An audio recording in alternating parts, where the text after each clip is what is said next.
ನಮಸ್ಕಾರ ಸ್ನೇಹಿತರೆ, ಸಿಂಪಲ್ ಆಗಿ ಒಂದು ಅಡುಗೆಗೆ ಸ್ವಾಗತ. ಇವತ್ತು ಟೊಮೆಟೊ ಗೊಜ್ಜು.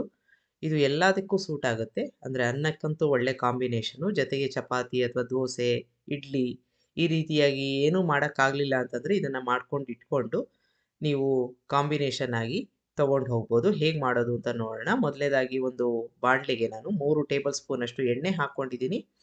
ಅರ್ಧ ಟೀ ಸ್ಪೂನಷ್ಟು ಸಾಸಿವೆ, ಅಷ್ಟೇ ಪ್ರಮಾಣದ ಜೀರಿಗೆ ಹಾಕ್ಕೋತಾ ಇದ್ದೀನಿ. ಚೆನ್ನಾಗಿ ಚಟಪಟ ಅನ್ನಬೇಕು. ಈಗ ಇದಾದ ನಂತರ ಸ್ವಲ್ಪ ಹಿಂಗನ್ನು ಹಾಕ್ಕೋತಾ ಇದ್ದೀನಿ. ಒಂದು 8-10 ಕರಿಬೇವಿನ ಎಲೆ ಹಾಕ್ಕೋಬೇಕು. ಎಲ್ಲವನ್ನು ಚೆನ್ನಾಗಿ ಬಾಡಿಸ್ಕೊಂಡು ಬಿಡೋಣ. ಈಗ ಇದಾದ ನಂತರ ಮಿಕ್ಕ ಪದಾರ್ಥಗಳನ್ನ ಹಾಕ್ಕೋತಾ ಹೋಗೋಣ. ಇಲ್ಲಿ ಸುಮಾರು 5 ಟೊಮೆಟೊ ಹುಳಿ ಇಲ್ಲದೆ ಇರೋದನ್ನು ಹಾಕ್ಕೊಂಡಿದ್ದೀನಿ. ಅದನ್ನು 3-4 ನಿಮಿಷ ನೀವು ಚೆನ್ನಾಗಿ ಎಣ್ಣೆಯಲ್ಲಿ ಬಾಡಿಸ್ಕೋಬೇಕು. ನೀವು ಹುಳಿ ಇರೋದು ಹಾಕ್ಕೊಂಡ್ರೆ ಹುಣಸೆ ಹಣ್ಣು ಹಾಕೋದು ಬೇಡ. ಈಗ 3-4 ನಿಮಿಷ ಬಾಡಿಸ್ಕೊಂಡಿದ್ದಾಗಿದೆ. ಇದಕ್ಕೆ ಅರ್ಧ ಟೀ ಸ್ಪೂನಷ್ಟು ಅರಿಶಿನ ಹಾಕ್ಕೋತಾ ಇದ್ದೀನಿ. ರುಚಿಗೆ ತಕ್ಕಷ್ಟು ಉಪ್ಪನ್ನು ಹಾಕ್ಕೋತಾ ಇದ್ದೀನಿ. ಚೆನ್ನಾಗಿ ಮಿಕ್ಸ್ ಮಾಡಿಕೊಂಡು ಮೆತ್ತಗಾಗೋ ತನಕ ಮುಚ್ಚಳ ಮುಚ್ಚಿ ಬೇಯಿಸ್ಕೋಬೇಕು. ಈಗ ಈ ಥರ ಮಿಕ್ಸ್ ಮಾಡಿಕೊಂಡು ಮುಚ್ಚಳ ಮುಚ್ಚಿ ಬಿಡೋಣ. ಅಷ್ಟೊತ್ತಿಗೆ ಇಲ್ಲಿ ಕೆಲವೊಂದು ಮಸಾಲೆ ಹುರ್ಕೋತಾ ಇದ್ದೀನಿ. 1 ಟೇಬಲ್ ಸ್ಪೂನಷ್ಟು ಕೊತ್ತಂಬರಿ ಬೀಜ, ಅಷ್ಟೇ ಪ್ರಮಾಣದ ಜೀರಿಗೆ, ಒಂದು 3-4 ಮೆಣಸಿನಕಾಯಿ ನಾನು ಬ್ಯಾಡಗಿ ಹಾಕ್ಕೊಂಡಿದ್ದೀನಿ. 1 ಟೇಬಲ್ ಸ್ಪೂನಷ್ಟು ಕಡಲೆಕಾಯಿ ಬೀಜ. ಎಲ್ಲವನ್ನು ಚೆನ್ನಾಗಿ ಘಮ ಬರೋ ತನಕ ಸಣ್ಣ ಊರಿನಲ್ಲಿ ಹುರ್ಕೋಬೇಕು.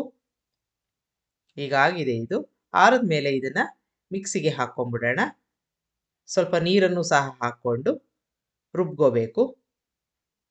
ಈಗ ನೀರು ಹಾಕ್ಕೊಂಡು ಒಂದು ಪೇಸ್ಟ್ ಮಾಡ್ಕೊಂಬಿಡೋಣ. ಹೀಗಾಗಿದೆ ಇದು ಪೇಸ್ಟು.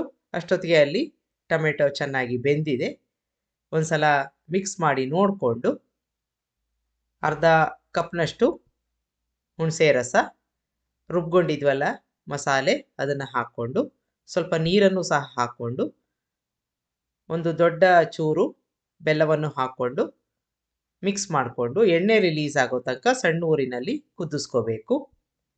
ನೀವು ಬೇಕಾದ್ರೆ ಇದಕ್ಕೆ ಈರುಳ್ಳಿನೂ ಹಾಕ್ಕೋಬೋದು. ಈಗ ಕೊನೆಯದಾಗಿ ಚೆನ್ನಾಗಿ ಕುದ್ದಾದ್ಮೇಲೆ ಒಂದು ಹಿಡಿಯಷ್ಟು ಕಾಯಿ ತುರಿ ಹಾಕ್ಕೊಂಡಿದ್ದೀನಿ. ಚೆನ್ನಾಗಿ ಮಿಕ್ಸ್ ಮಾಡ್ಕೊಂಬಿಡೋಣ. ಈ ಕನ್ಸಿಸ್ಟೆನ್ಸಿನಲ್ಲಿ ಇರಬೇಕು. ಕೊನೆಯದಾಗಿ ಕೊತ್ತಂಬರಿ ಸೊಪ್ಪು ಹಾಕ್ಕೊಂಡು ಮಿಕ್ಸ್ ಮಾಡಿಕೊಂಡು ಸರ್ವ್ ಮಾಡ್ಬೋದು. ತುಂಬ ಚೆನ್ನಾಗಿರುತ್ತೆ. ಒಂದು ಸಲ ಮಾಡಿ ನೋಡಿ. ಒಂದು ಒಳ್ಳೆ ಸೈಡ್ ಡಿಶ್ಶು ಚಪಾತಿಗೆ ಅಥವಾ ದೋಸೆಗೆ, ಇಡ್ಲಿಗೆ, ಅನ್ನಕ್ಕಂತೂ ತುಂಬ ಚೆನ್ನಾಗೇ ಇರುತ್ತೆ. ನಿಮಗೆ ಈ ರೆಸಿಪಿ ಇಷ್ಟ ಆದಲ್ಲಿ ಲೈಕ್ ಮಾಡಿ, ಶೇರ್ ಮಾಡಿ, ಕಮೆಂಟ್ ಮಾಡಿ. ನನ್ನ ಚಾನಲ್ಗೆ ಸಬ್ಸ್ಕ್ರೈಬ್ ಮಾಡಿ. ನಮಸ್ಕಾರ.